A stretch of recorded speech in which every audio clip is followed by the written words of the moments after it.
जो किसान दिल्ली के बॉर्डर पर आ रहे हैं, मांगे जायज़ है या नहीं है? बिल्कुल जायज़ मांगे हम। देश का किसान है वो, और अगर किसानों की नहीं सुनेंगे तो किसकी सुनेगी गवर्नमेंट? सुनना चाहिए, एक बार सुननी तो चाहिए प्रधानमंत्री को कम से कम। भाई नेताओं से काम नहीं चलेगा। जब यहाँ पब्लिक की डिमांड है, मोदी जी पसंद है सबको, 140 करोड़ लोगों को मोदी जी पसंद है, तो वो भी वही जनता है। तो एक बार खुले मन से दिल्ली हमारे मोदी जी कहें कि आओ मैं बात करूँगा, प्रधानमंत्री बात करनी चाहिए। और अब तो उनका कार्यकाल वैसे पूरा होने जा रहा है, ये तो और बहुत बड़ा दिल होगा इनका। अगर अपना बड़ा दिल दिखाते हुए हमारे प्रधानमंत्री को उनसे बात करनी चाहिए, उनकी समस्या सुननी चाहिए। अगर उन्हें ये लगता है कि हमारी समस्या केवल हमारे प्रधानमंत्री ही सुने, उन्हें किससे बात नहीं करनी बिचौलियों से। बिचौलिए तो बीजेपी ने ख़त्म कर दिए। कृषि मंडी जब कानून बनाया था उसी दौरान में डिक्लेयर कर दिया गया था कि हम बिचौलिए ख़त्म कर रहे हैं। तो जब बिचौलिए ख़त्म करने हैं तो ये नेता जो बिचौलिए हैं बिचके, इन्हें भी ख़त्म करो और डायरेक्ट प्रधानमंत्री एक कॉन्फ्रेंस करो या तो उनसे, वरना तो दिल्ली अगर आ रहे हैं तो उनका स्वागत करना चाहिए। वो उनकी बैठक हुई थी कल, बैठक हुई है, लेकिन बैठक मंत्री के साथ बैठक हुई थी। उन्होंने कहा कि उनकी आधी मांगों पर विचार किया जा रहा है और जो आधी मांगे हैं उन पर कहीं ना कहीं कमेटी बिठाने की जरूरत है। मैं वही तो बता रहा हूँ, अब से 13 महीने पहले भी बैठे थे धरने पे वो, तब भी नेता ही बात करते थे, ठीक है, कि आज ये नेता कर रहा है, आज वो नेता कर रहा है, हल नहीं निकला। एंड क्या हुआ कि वो किसान बिल उन्होंने वापस लेना पड़ा। भाई हमारे किसान से या जनता से ऊपर कोई भी गवर्नमेंट नहीं हो सकती, क्योंकि जनता ही चुनती है। मोदी जी जनता की पसंद थे तो उन्होंने दूसरी बार उन्हें प्रधानमंत्री बनाया। अब जब उन्हें तीसरी बार उन्होंने डिक्लेयर कराया है कि आने वाले जो हमारा तीसरा कार्यकाल होगा बहुत बड़े बड़े फैसलों वाला होगा, तो उन्हें लगता है कि मैं आ जाऊँगा, कि पब्लिक मुझे इतनी चाह रही है। तो जब पब्लिक चाह रही है तो पब्लिक की सुनेगा कौन? एक खाली जब एमएलए के चुनाव होते हैं ना विधानसभा के, तो एक एक एमएलए की जो वो होती है वोट बेशकीमती होती है कि ये हमारे उसमें आ जाए गठबंधन में, समझ रहे हो? तो सब कुछ लगा देते हैं उसमें जोड़ तोड़ करने के चक्कर में। तो वैसे हमारे किसान है, अब उन्हें लग रहा है चुनाव सर में हो सकता है मोदी जी हमारी शायद सुन लें। भाई वो भी यही तो लेकर आएंगे, हो सकता है इस बहाने मोदी जी हमारी सुन लें कि हम बिखर ना जाए उनसे। वो बिखरना नहीं चाह रहे हैं, लेकिन मोदी जी को अपना बड़ा दिल दिखाना चाहिए और देश की जनता की उन्हें सुननी चाहिए। अब तो उनके लिए बहुत अच्छा मौका है कि जब वो पब्लिक की पसंद बन रहे हैं, क्योंकि वो कहते हैं उनके नेता कि 140 करोड़ की पसंद है, तो जब पसंद है तो वो भी 140 करोड़ की ही जनता है, तो उन्हें उनकी बात सुननी चाहिए। कौन सुनेगा? मैं तो आपके माध्यम से कहना चाहिए, बोला आपको खुद कहना चाहिए कि मोदी जी इनकी सुनो कम से कम। अब उन्हें खालिस्तानी आतंकवादी ये करार कर दिया जाता है, बताओ भाई मान सकते? बहुत दुखद है कि अगर कोई भाई 10 की भीड़ में एक बंदा गलत हो सकता है, 10 बंदे गलत नहीं हो सकते, और उसमें भी उनको आतंकवादी कहना।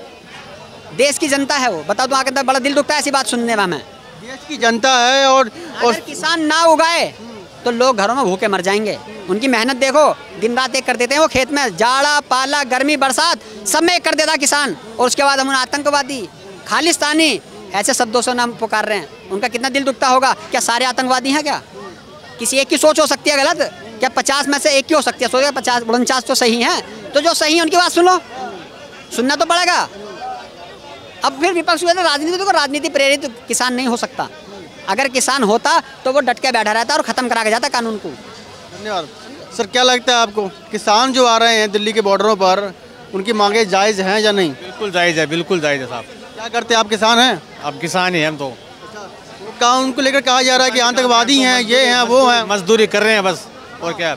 आप बताइए, किसान होकर मजदूरी करनी पड़ रही है आपको। कहाँ से हैं आप? हम राजस्थान से। राजस्थान से। वहाँ पर MSP मिलती है आपको? कुछ नहीं मिलता वहाँ से। मैं वही बात कर रहा था इनसे अभी कि पंजाब और हरियाणा के किसानों को ही MSP मिलती है लगभग, वो भी गेहूं और धान के फसलों पर बाकी जितने भी स्टेट के किसान हैं उनको MSP नहीं मिलती। लगभग 80 से 90% इनको मिलती है MSP। क्योंकि आवाज़ उठा रहे हैं तो मिल रही है इनको। बाकी जितने भी किसान हैं, राजस्थान हो गया, बिहार हो गया, उत्तर प्रदेश हो गया, लगभग इनको MSP मिल ही नहीं रही। बिल्कुल नहीं मिल रही है, जब भी तो ये आ रहे हैं कि लोग क्या करेंगे फिर? कितने दिन तक, कितने दिन रुकेंगे बताओ? परेशान हो रहे इसलिए तो आ रहे हैं ना, नहीं तो कौन आता? कौन अपने घर बार छोड़ के आना चाहते? कितनी ज़मीन है आपके पास? मेरे पास है गांव में 2 बीघा ज़मीन है। 2 बीघा ज़मीन है और यहाँ पर कर रहे हैं मजदूरी। आप क्या करें? तो क्या इलाज क्या है? तो क्या करें बताओ? पेट के लिए तो कुछ करना ही पड़ेगा ना, बस पेट के लिए कुछ करना पड़ेगा। भाई साहब क्या लगता है जो किसान अभी आ रहे हैं, भाई जो किसान जो अभी आ रहे हैं बॉर्डर पर खड़े हैं, उनकी मांगे जायज़ लग रही हैं आपको? नहीं बिल्कुल सर, बिल्कुल जायज़ है। मैं एक किसान का बेटा हूँ, मेरे पिताजी भी किसान हैं। किसान की जितनी भी डिमांड है वो एक डिमांड बिल्कुल सही है और होनी चाहिए क्योंकि ये सरकार क्या है, वो किसानों का जो अस्तित्व है वो ख़त्म करना चाह रही है। नई नई योजनाएं, मतलब आपने देखा होगा जो योजनाएं इन्हें निकाली थी पहले, अभी वापसी ले ली। उनमें क्या था कि किसान जो भी फसल करेगा वो सरकार के अकॉर्डिंग करेगा, सरकार बोलेगी वही करेगा, सरकार बोलेगी वही बेचेगा, सब कुछ सरकार के अकॉर्डिंग। क्यों? किसान तो खुद का मालिक है, किसान को किसी की परमिशन लेने की आवश्यकता नहीं है। किसान ने मेहनत करता है, खुद की मेहनत करता है वो, और सब कुछ खुद का है उसका, जमीन भी खुद की है उसकी। सरकार कह रही है कि कुछ मांगों पर विचार हो रहा है, कुछ मांगे मान ली गई हैं, जैसे कि दाल के ऊपर MSP जो मांग थी किसानों की वो पूरी हो चुकी है, उसको कहते हैं हम मानते हैं। बाकी जितने भी अनाजों पर MSP है उसके ऊपर कमेटियाँ बिठाई जाएंगी, उस पर विचार किया जाएगा, राज्यों से पूछा जाएगा, उसके बाद डिसीजन लिया जाएगा।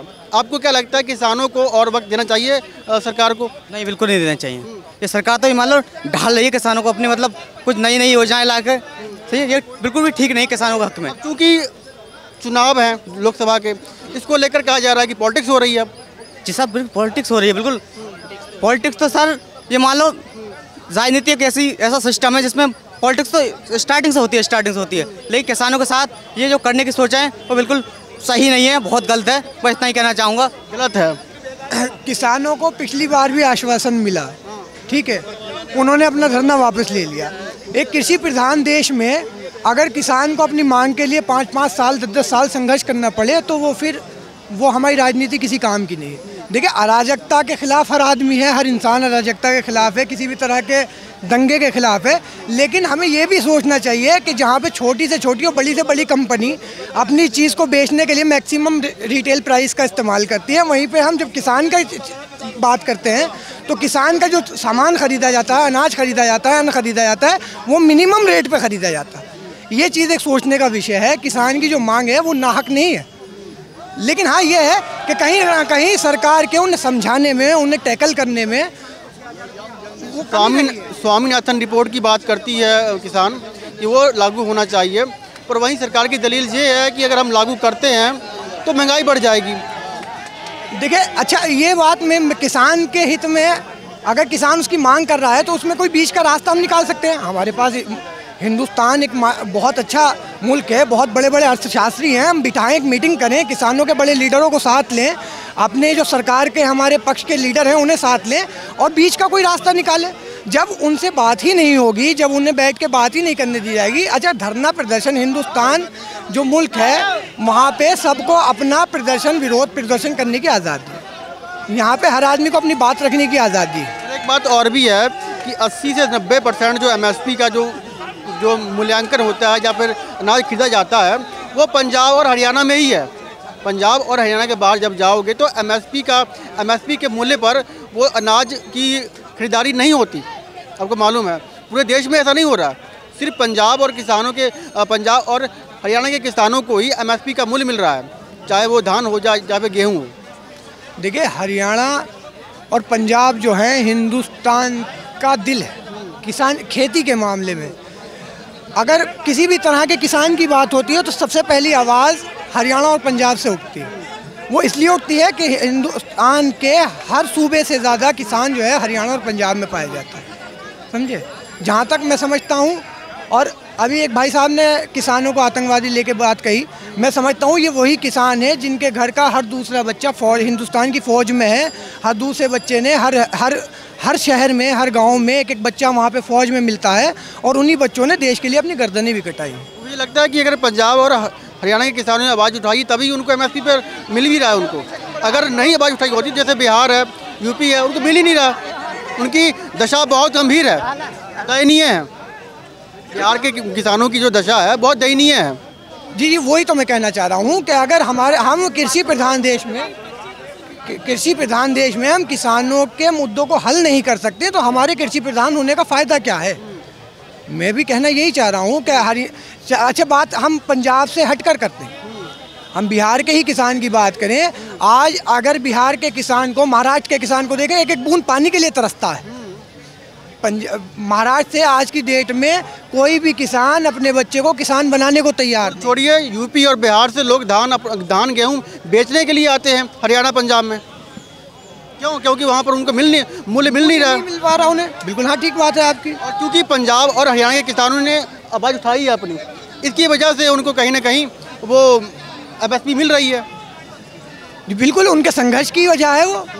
हरियाणा और पंजाब के किसानों ने संघर्ष किया है तो उसकी वजह से उन्हें ये बेनिफिट मिला है एमएसपी का। लेकिन हमारे और राज्यों के किसान वो संघर्ष नहीं कर पाते, उस तरह से आवाज़ नहीं उठा पाते।